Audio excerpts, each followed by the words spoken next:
और अब अगली बड़ी खबर राजधानी भोपाल से मिल रही है। गृह एवं जेल मंत्री डॉक्टर नरोत्तम मिश्रा का बयान। कोरोना के केस में गिरावट का दौर जारी है। कुल 26 नए मामले सामने आए, 45 लोग ठीक हुए, केवल 416 एक्टिव केस बचे हैं।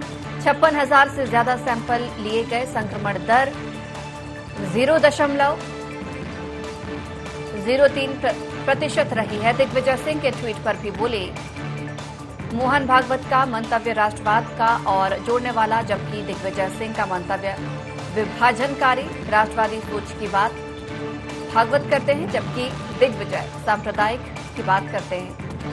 अलगाववाद, विभाजन और सांप्रदायिकता दिग्विजय सिंह के ट्वीट में दिखेगी। केंद्रीय मंत्रिमंडल के विस्तार के बाद कांग्रेस के बयान।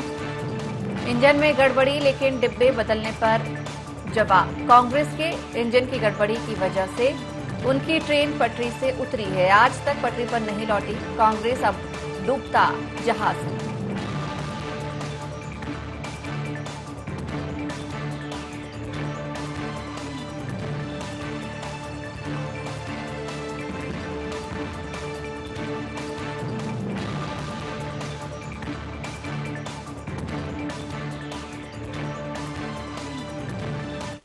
कोरोना के क्षेत्र में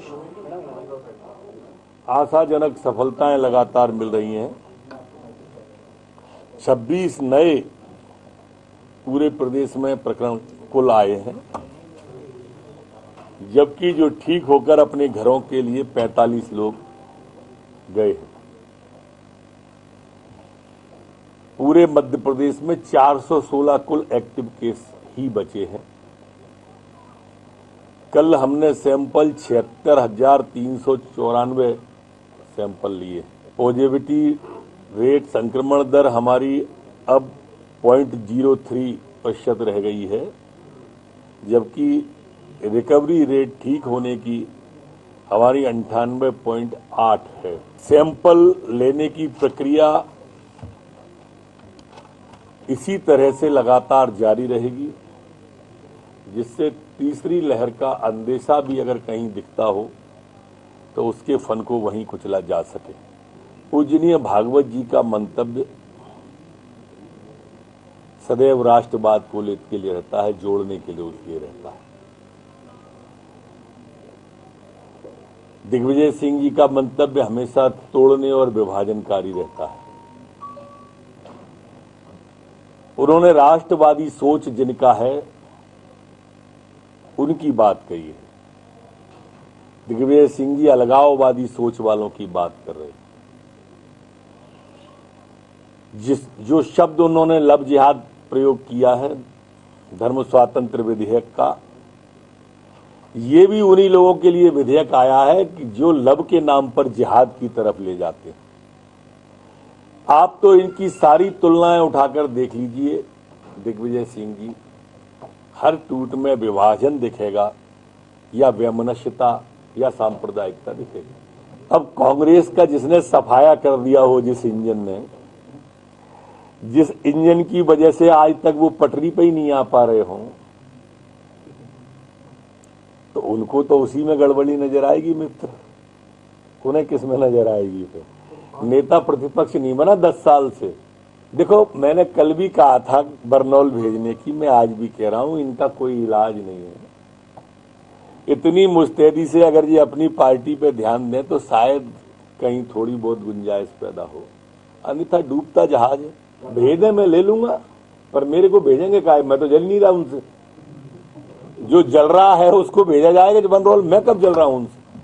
फिर भी अगर वो भेजेंगे तो मैं स्वीकार करूं। वही कमलनाथ जी हैं जिनके समय में जिंदा सागर में एक दलित को जला दिया था, देखने तक नहीं गए थे। ये वही लॉ एंड ऑर्डर की बात कर रहे हैं जिनके समय में 2 बच्चे सतना से अपहृत होकर चले गए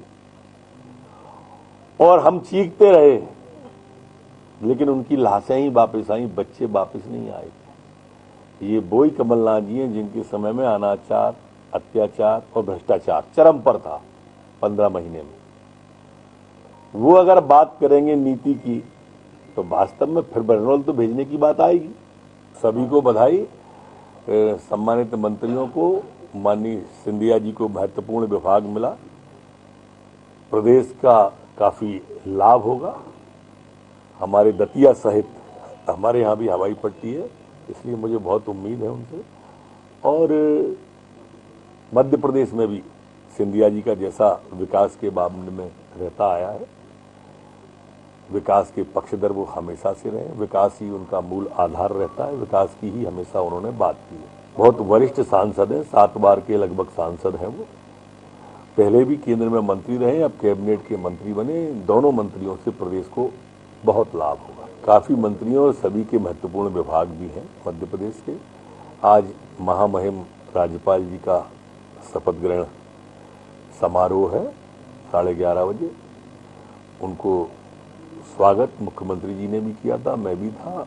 आज भी शपथ ग्रहण में हम जाएंगे और निश्चित रूप से जनजातीय वर्ग से आते हैं तो इस प्रदेश के सभी वर्गों को साथ लेके उन वर्गों को लाभ